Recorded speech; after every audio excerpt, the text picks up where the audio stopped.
NCP নেতাদেরকে অনুরোধ করব আপনারা এই ধরনের বিষাদগার বন্ধ করুন।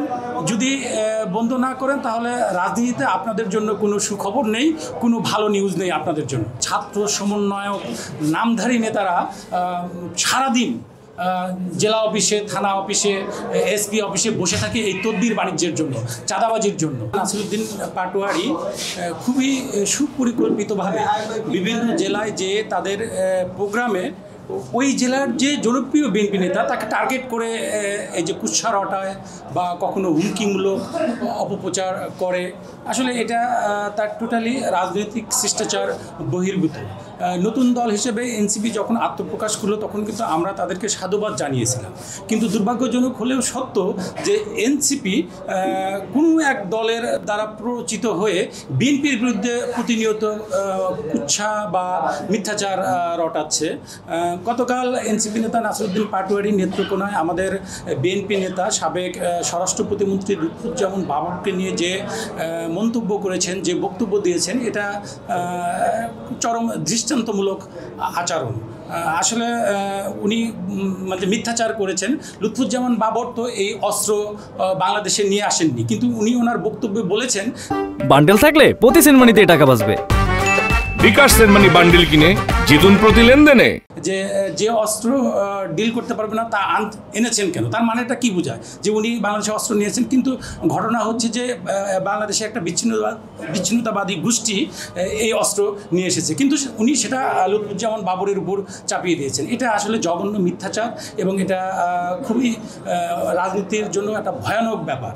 সালাউদ্দিন বিএনপির জাতীয় স্থায়ী কমিটির অন্যতম সদস্য জনাব সালাউদ্দিন আহমেদকে নিয়েও টার্গেট করে উনি বক্তব্য দিয়েছেন।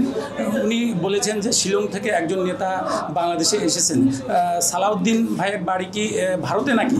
উনি তো বাংলাদেশেরই নাগরিক। উনি বাংলাদেশের র্যাব কর্তৃক গুম হয়ে দীর্ঘদিন গুম অবস্থায় ছিলেন, তারপর ওনাকে ভারতে পাঠিয়ে দেওয়া হয়েছে। এই যে ওনার প্রতি নির্মম নির্যাতন, অত্যাচার, এটাকে ভুলে গিয়ে উনি বলছেন যে শিলং থেকে একজন নেতা এসেছেন। এটা আসলে রাজনীতিতে চরম বোকামিপূর্ণ এবং ধৃষ্টতামূলক আচরণ। আমি এনসিপি নেতাদেরকে অনুরোধ করব আপনারা এই ধরনের বিষাদগার বন্ধ করুন। যদি বন্ধ না করেন তাহলে রাজনীতিতে আপনাদের জন্য কোনো সুখবর নেই, কোনো ভালো নিউজ নেই আপনাদের জন্য। এনসিপি শুরু থেকেই সারা বাংলাদেশে চাঁদাবাজি করে আসছে, এটা আমরা সবাই জানি, কিন্তু মিডিয়াতে ওইভাবে প্রকাশ হয়নি। কিন্তু এখন মিডিয়া সোচ্চার, তারা ধীরে ধীরে এনসিপির এই চাঁদাবাজির ঘটনাগুলো জাতির সামনে উপস্থাপন করছে।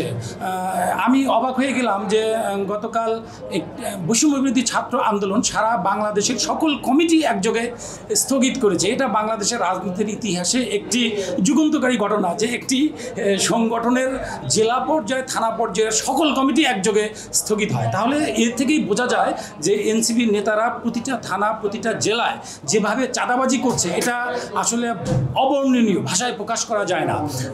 প্রতিটা জেলার এসপি, ডিসি, থানার ওসি, যাদের সাথে আমাদের ব্যক্তিগত যোগাযোগ আছে, তাদের কাছ থেকেই আমরা প্রতিনিয়ত শুনতে পাচ্ছি যে এই এনসিপির নেতারা বা কখনো ছাত্র সমন্বয়ক নামধারী নেতারা সারাদিন জেলা অফিসে, থানা অফিসে, এসপি অফিসে বসে থাকে এই তদবির বাণিজ্যের জন্য, চাঁদাবাজির জন্য।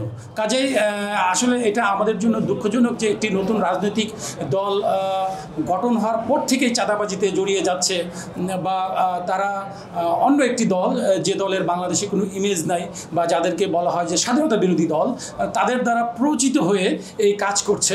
আমি আসলে এনসিপির রাজনীতির কোনো ভবিষ্যৎ দেখি না।